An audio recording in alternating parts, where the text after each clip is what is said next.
What is going on, guys? Jonathan here with TLD with a performance benchmark video covering the late 2012 27-inch iMac equipped with the top-end GTX 680MX with 2 gigs of video memory.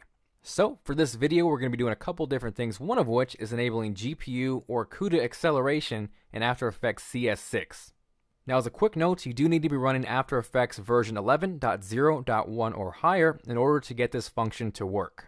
So if we head up to After Effects and then go to Preferences and Previews, we can go ahead and check out the GPU information. Of course, this is the GTX 680MX. And then right there under Ray Tracing, we're going to go ahead and select the GPU. And that's going to allow it to do a bulk of the work so we can really focus on it, stress it out, and kind of assess how well and how fast it performs.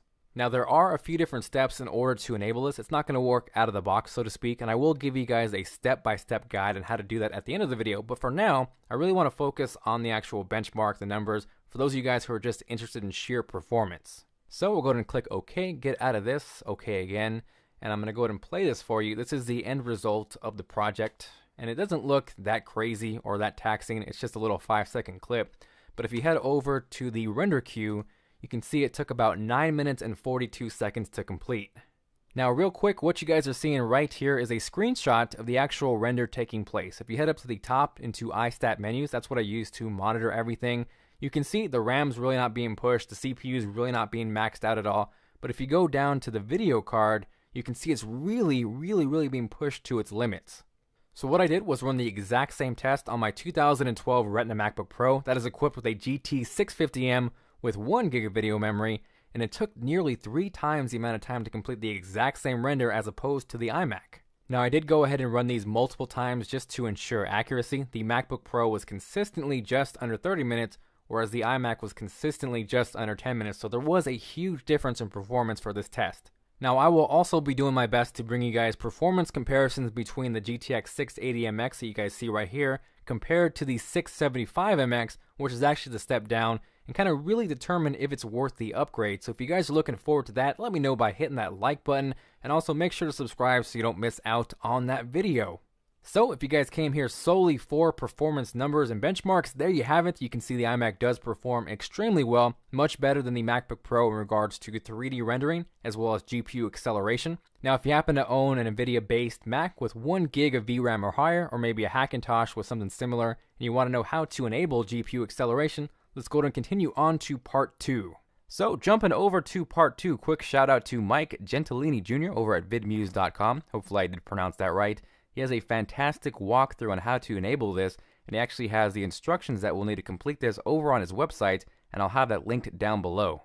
And then real quick, just want to give a quick shout out to teddygage.com. He is actually the creator of the benchmark project that we used earlier in this video. So if you guys want to download this for yourselves, I will have a link to that also down below. Now, jumping back over to After Effects, I went ahead and turned back the clock a little bit. So prior to this, if you had not enabled these steps, if you went up to Preferences, Previews, and we went back up to the GPU information, down over by Ray Tracing, you can see the GPU is grayed out. It does not allow us to select it, and it says GPU not available, incompatible device, or CUDA driver. So the first step to enable this is we're going to get out of this, press OK. We'll go ahead and close down After Effects. We're going to go back to Safari because the absolute first step we need to do is download the CUDA driver for Mac. Now, as of this video, the current up-to-date driver is version 5.0.37. Obviously, that could change if you're watching this in the future, so make sure to use that link so you're able to get the most up-to-date driver. Now, I had previously already downloaded the file. If you were doing so for the first time, it should appear in your downloads folder. So we're going to go ahead and jump over to that file. I already have it placed right here. We're going to double click on the DMG. That's going to open up the package, and then we're going to double click that one more time. Next, we have the Welcome to CUDA 5.0 installer. We're going to go ahead and click Continue. I believe it's only about a 200 meg installation, 202 megabytes, so it's not going to take that long, and you actually don't need to restart to complete this installation. So once that is complete, we can go ahead and exit the installer, go ahead and click the X, exit out of this, and we're going to go back to vidmuse.com because that is where Mr. Mike Gentilini has the downloadable instructions. So go ahead again, download those to your download folder. Again, I have them conveniently placed over here. We're going to go ahead and open that up. Now we're going to actually need to open up Terminal. So the easiest way to do that is go up to Spotlight, type in Terminal, and there she is. Now, since we are doing this for After Effects, obviously we're going to follow the After Effects instructions. We're going to need to copy this little snippet right here, like so, Command C to copy. And we're going to paste it into the terminal. press enter. That is Command V, by the way, just for a quick shortcut on how to paste. Enter, and that's going to actually pull out the exact name of the video card. So you guys can see right here, GeForce GTX 680MX. You're going to need to hold on to this because it is case sensitive. From there, we're going to go ahead and press Command N. That's going to open up a new instance of terminal. And then we're going to go ahead and go over to the second line right here. Copy that again. Command C. We're going to paste that with Command V. We're going to hit enter. And it's going to ask you to enter your password. So go ahead and enter whatever your password is. And you can see we have a very short list of supported video cards. So what we're going to do is go back to that first terminal. We're going to go ahead and copy that. Go back to the second terminal again. Just hit enter just so you can create some space. We're going to go up. And then we're going to copy and paste, or actually paste Command V again, the exact name, the GeForce GTX 680MX. We're not quite done yet. We actually have to save this so we can move on to the next step. So next we're going to press Control X to exit. It's going to ask us, do you want to save this? We're going to hit Y for yes. And then one last thing, we're going to hit enter or return so we can actually save this final step. So next we're going to go and open up After Effects down here. Let it load up real quickly. And just for this reference, we're not going to need to open a project or anything. I just want to show you that it is enabled now. So close this out, go up to After Effects, Preferences, Previews one last time.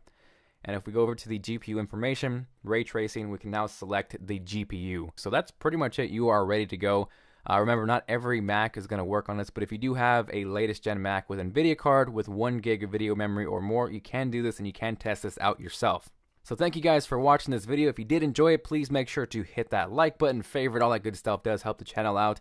If you guys did miss it, I also have a video covering upgrading the memory on this bad boy to 32 gigs of RAM. That is linked right here. You guys can check that out, and I will see you guys later.